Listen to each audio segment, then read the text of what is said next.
অর্থ যদি আপনার কাছে থাকে তাহলে আপনার উপর হজ ফরজ। তাহলে দেখুন আমাদের সমাজে কি পরিমাণ মানুষের উপর হজ ফরজ হয়েছে আর কি পরিমাণ মানুষ অলসতায় গাফলতির মাধ্যমে হজ পালন করা থেকে বিরত রয়েছে। বলা হয়নি যে হজ পালন করার জন্য 2 লক্ষ 10 লক্ষ 50 লক্ষ 1 কোটি টাকার মালিক হতে হবে। শুধু বলা হচ্ছে সামর্থ্য, আপনার পরিবারের ভরণ পোষণের সামর্থ্য, হজে যাওয়ার আসার খরচ যদি এই পরিমাণ সম্পদ হয় তাহলে আপনার উপর হজ ফরজ। তাহলে আমাদের সমাজের মধ্যে কি পরিমাণ মানুষ হজ থেকে বিরত, আর যাদের উপর হজ ফরজ হয়েছে কিন্তু তারা অনেক মানুষ হজ পালন না করে উমরা পালন করে। আপনি যতই উমরা পালন করেন আপনার হজ আদায় হবে না। হজ ফরজ ইবাদত, হজ সবার উপর ফরজ নয়। হজ পালন করতে গেলে দৈহিক শক্তিও লাগে, আর্থিক ইবাদতও লাগে, আর্থিক ভাবে লাগে। মাল এবং দৈহিক শক্তি উভয়টি সমষ্টি নাম হলো হজ। আর আমাদের সমাজের অবস্থা হয়েছে এমন যে আমাদের উপর হজ ফরজ হয়েছে কিন্তু আমরা মনে করি হজ পালন করবো কখন, যখন আমার বয়স বৃদ্ধ হবে, যখন আমি হাঁটতে পারবো না, পূজা হয়ে আসবো, এই সময় আমাদের সমাজের মানুষ হজ পালন করে। অথবা আমাদের সমাজের মানুষ এমন ভাবে যে এখন যৌবনকাল চলে, এখন আমার ব্যবসা বাণিজ্যের সময়, এখন যদি আমি হজ করি তাহলে আমাকে ব্যবসা বাণিজ্যের মধ্যে বাটপাড়ি শিকারি করতে পারবো না, এখন হজ করা যাবে না, হজ করবো পরবর্তীতে। অথবা অনেক মানুষ এমন আছে যে এখন হজ করা যাবে না, আমার ছেলে মেয়ে আছে, ছেলে মেয়ে এখন বিয়ে শাদী শেষ করে আমি হজ করবো।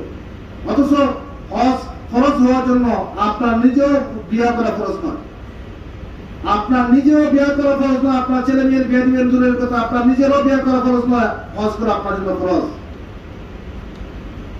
আপনার বিয়ের আগে যদি আপনি পর্যাপ্ত পরিমাণ সম্পদের মালিক হন তাহলে আপনার উপর হজ ফরজ। আপনাকে বিয়ে করা ফরজ করা হয়নি, বিয়েও ফরজ, বিয়েও একটা আমল, কিন্তু তার চেয়ে বড় আমল হলো হজ। কিন্তু আমাদের সমাজের অবস্থা হয়েছে এমন যে মানুষ ভাবে যখন আমি বয়স্ক হব, বৃদ্ধ হব, অথবা ছেলে মেয়ে যখন বিয়ে শাদী দিয়ে শেষ করব তখন আমি হজ পালন করব। অথচ যৌবনকালের ইবাদত আল্লাহ রাব্বুল আলামিনের কাছে শ্রেষ্ঠ। যৌবনকালের ইবাদত শ্রেষ্ঠ ইবাদত। বৃদ্ধ বয়সে আপনি যখন হজে যাবেন, হজের মধ্যে অনেক কষ্ট হয়, অনেক কষ্ট হয়। যারা গিয়েছেন দেখছেন অনেক কষ্ট, প্রচুর কষ্ট।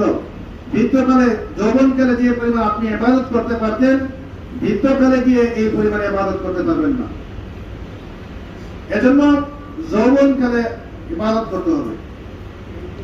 যৌবনকালে ইবাদত শ্রেষ্ঠ ইবাদত, কারণ যৌবনকালে আপনাকে গুনাহ করার মাধ্যম আপনার মধ্যে রয়েছে।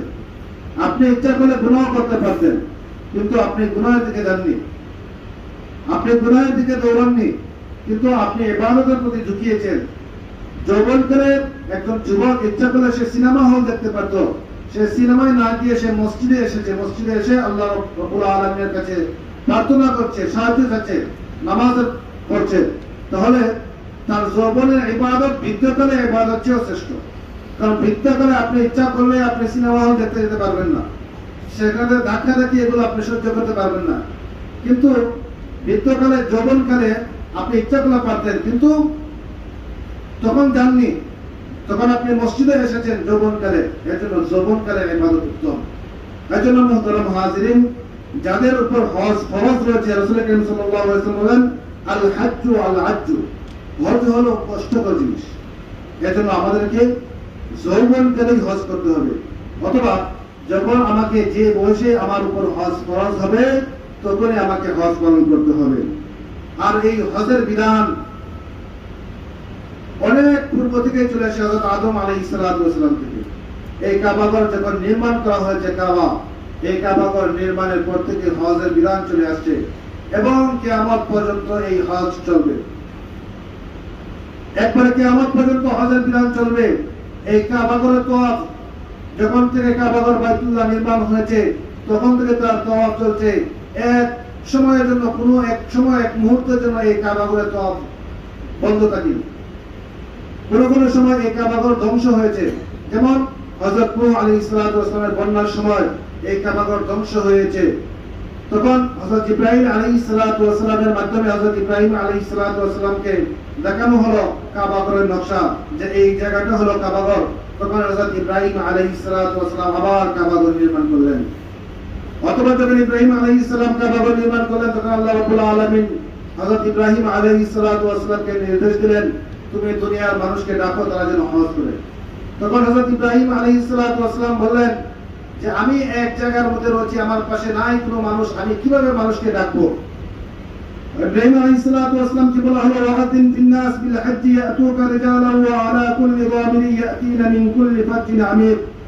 হযরত ইব্রাহিম আলাইহিস সালাতু ওয়াস সালামকে বলা হলো, আপনি হজের জন্য লোকদেরকে ডাকেন। তখন হযরত ইব্রাহিম আলাইহিস সালাম বললেন, উত্তর দিলেন কি, যে এই মরু প্রান্ত কোনো মানুষ নাই, আমি কাকে ডাকবো? তখন বলা হলো যে আপনি মানুষকে ডাকেন, আপনার কাজ হলো ঘোষণা দেওয়া আর মানুষের কাছে পৌঁছানোর দায়িত্ব হলো আমার। অথবা ইব্রাহিম আলাইহিস সালাতু ওয়াস সালাম, কোন বর্ণনা রয়েছে মাকাম ইব্রাহিম, যারা হজে গিয়েছেন বাইতুল্লাহর কাছে দেখছেন কাবা ঘরের ধারে যে একটি জায়গা রয়েছে পায়ের চাপ দেওয়া, যাকে বলে মাকাম ইব্রাহিম। কোন বর্ণনা পাওয়া যায় যে এখানে দাঁড়িয়ে ইব্রাহিম আলাইহিস সালাম ঘোষণা দিয়েছেন। আবার কোন বর্ণনা পাওয়া যায় যে একটি পাহাড় রয়েছে ধারে, জাবালে কুবুস,